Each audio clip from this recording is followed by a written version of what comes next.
Jadi Rasulullah itu memerintahkan kita untuk membunuh cicak. Wasammahu Fuwaisikon. Dan beliau menamakan cicak ini Fuwaisikon, yaitu si fasik yang kecil. Si kecil yang fasik, bisa dibolak-balik.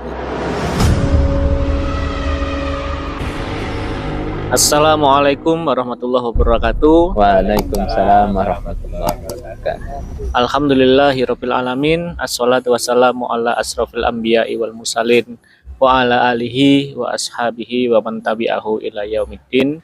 Amma ba'du. Kembali lagi ketemu dengan tim Ekspedisi Iman dalam segmen misteri Semis. Wow.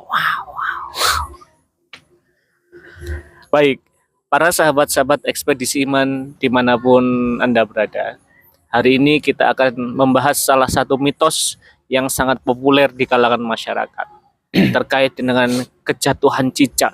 Apakah itu merupakan tanda kesialan? Langsung saja kita cekidot, kita tanyakan pada ustadz kita. Di sini ada ustadz kita, yaitu ada Ustadz Mizan. Di samping saya, di samping Ustadz Mizan, ada sahabat kita, ada Cak Mosi. Kemudian di samping Cak Mosi ada Pak Debandi. Oke. Baik, langsung saja kita tanyakan kepada Ustadz Mizan. Ustadz, bagaimana sih terkait mitos yang beredar atau berkembang terkait dengan kejatuhan cicak? Kurang lebihnya gitu, Ustadz. Para sahabat Ekspedisi Iman, bahwa beredar di tengah-tengah masyarakat mitos terkait dengan cicak ini, yaitu mitos ketika seseorang tidak sengaja kejatuhan cicak. Nah, baik jatuhnya itu di pundak sebelah kanan atau pundak sebelah kiri, atau jatuhnya pas di kepala. Nah, itu lantas dipercaya kejatuhan cicak dengan tidak sengaja tadi itu dipercaya akan bisa mendatangkan sesuatu yang membahayakan, sesuatu yang akan mendatangkan kesialan, baik di masa saat itu ataupun di masa berikutnya bisa dekat, bisa jauh. Nah, itu yang dipercaya di tengah-tengah masyarakat, sehingga seolah-olah kejatuhan cicak itu betul-betul sesuatu yang ibaratnya sudah merupakan kesialan dan kayak kiamat begitu. Ya, dianggap seperti itu. Ya, demikian. Baik Ustadz. Berarti memang mitos yang beredar di masyarakat seperti itu saja, dianggap sebagai tanda kesialan dan bahkan dunia akan kiamat jika kita tertimpa cicak gitu. Mungkin dari Cak Mosi atau Pak Debandi, kira-kira ada pertanyaan enggak ini terkait dengan kejatuhan cicak? Ada. Baik Ustaz, ini saya mau tanya terkait kejatuhan cicak itu. Apakah itu mitos atau bagaimana? Ini menurut pandangan Islam itu bagaimana, Ustaz? Monggo, Ustaz. Jadi menganggap sial ketika terjadi sesuatu seperti dalam konteks yang kita bahas, kejatuhan cicak ini dalam Islam disebut dengan aktivitas tatoyur atau kata bendanya tiaroh. Ya. Tatoyur itu kata kerja, menganggap sial karena sesuatu hal, sedangkan tiaroh itu adalah kata bendanya, jadi kesialan. Nah, begitu. Nah, ini termasuk bagian dari tiaroh, ya, kesialan yang dianggap ketika terjadi sesuatu. Nah, tiaroh itu atau tatoyur itu dalam dua bentuk.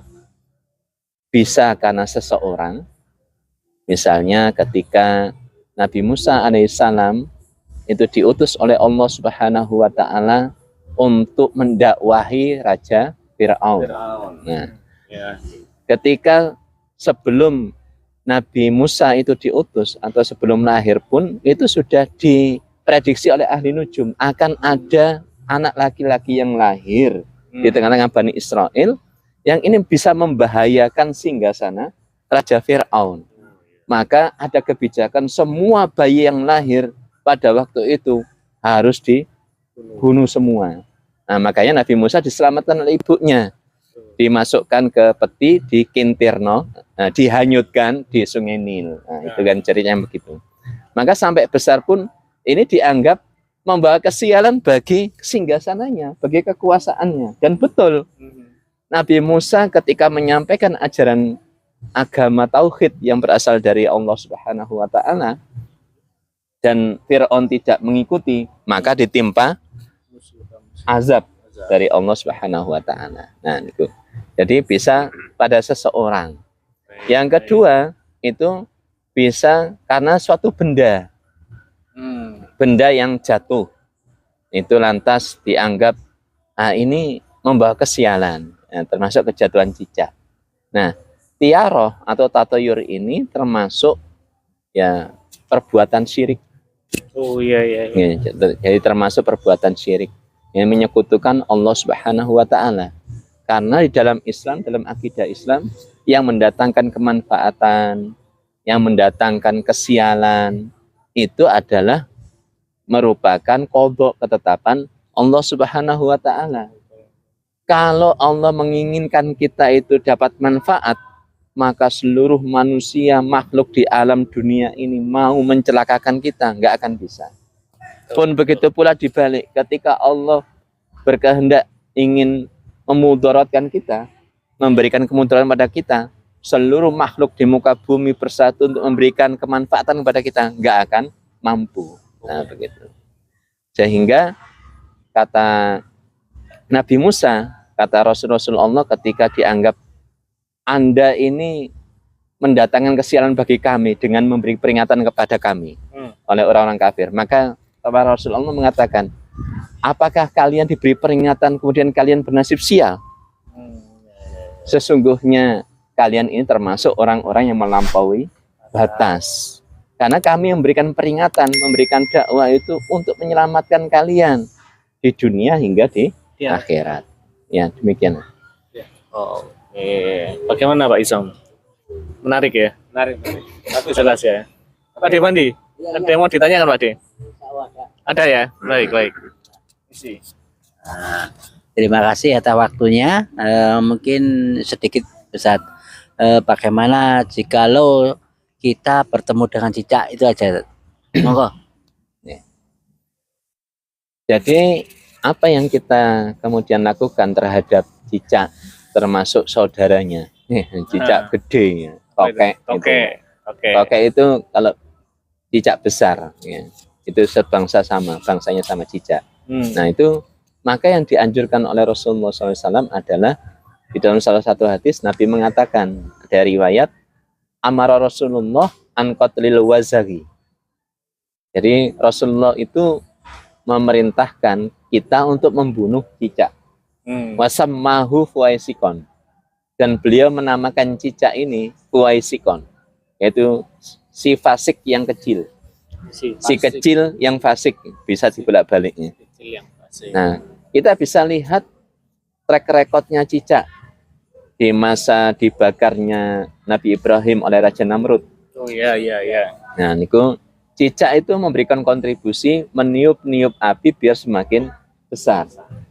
Nah, memang nggak ada artinya tiupan cicak untuk membesarkan api. Nah, dalam hal ini pembahasannya fokusnya adalah keberpihakan, ya, keberpihakan cicak itu kepada kebatilan. Nah, maka disinilah lantas Rasulullah itu menganjurkan untuk membunuh cicak.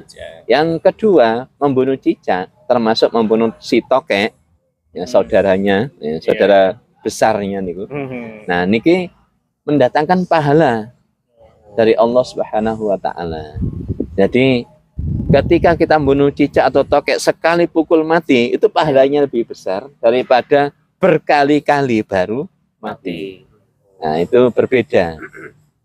Itu pahalanya semakin berkurang dibandingkan dengan sekali pukul langsung mati.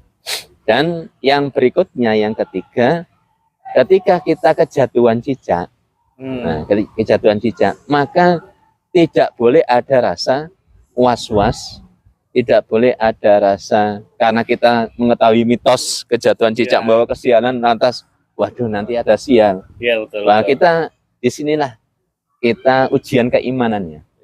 Kita kuatkan bahwa apapun yang dikehendaki Allah itu akan terjadi dan apapun yang tidak dikehendaki Allah tidak akan Tidak akan terjadi. Nah, Betul, niku. betul. Dan untuk menghilangkan apa niki was-was tadi itu, kita berdoa kepada Allah Subhanahu wa taala, la haula wala quwata illa billahil aliyil azim. Itu doa yang paling singkat ya. Ya, ya. Jadi tidak ada daya dan kekuatan dari makhluk itu kecuali daya dan kekuatan yang berasal dari Allah Subhanahu wa taala. Makhluk apapun bisa mencelakakan kita itu karena berasal dari daya dan kekuatan dan atas izin dari Allah taala. Ya, niku yang bisa saya tambahkan. Wah, baik, luar biasa sekali.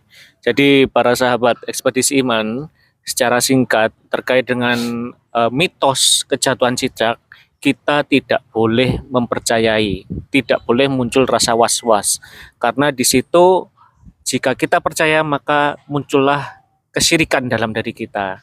Sesungguhnya kemanfaatan maupun keburukan yang menimpa kita sebenarnya sudah ditetapkan oleh Allah SWT. Seperti yang diucapkan Ustadz Mizan tadi, jika ada cicak disarankan untuk dibunuh, begitu ya. Betul. Kemudian jika memang kita kejatuhan cicak, jangan muncul rasa was-was dalam jiwa, namun kita tetap berdoa pada Allah SWT dengan doa la haula wala quwata illa billahil aliyil azim. Baik, mungkin itu saja dari kami tim ekspedisi iman terkait dengan semis mitos kejatuhan cicak. Apakah itu kesialan? Simak sampai habis. Kemudian jika ada pertanyaan teman-teman, silahkan tuliskan di kolom komentar di bawah. Insya Allah setiap pertanyaan akan kita jawab satu persatu. Sampai jumpa di semis mendatang bersama tim ekspedisi iman. Wassalamualaikum warahmatullahi wabarakatuh. Waalaikumsalam warahmatullahi wabarakatuh.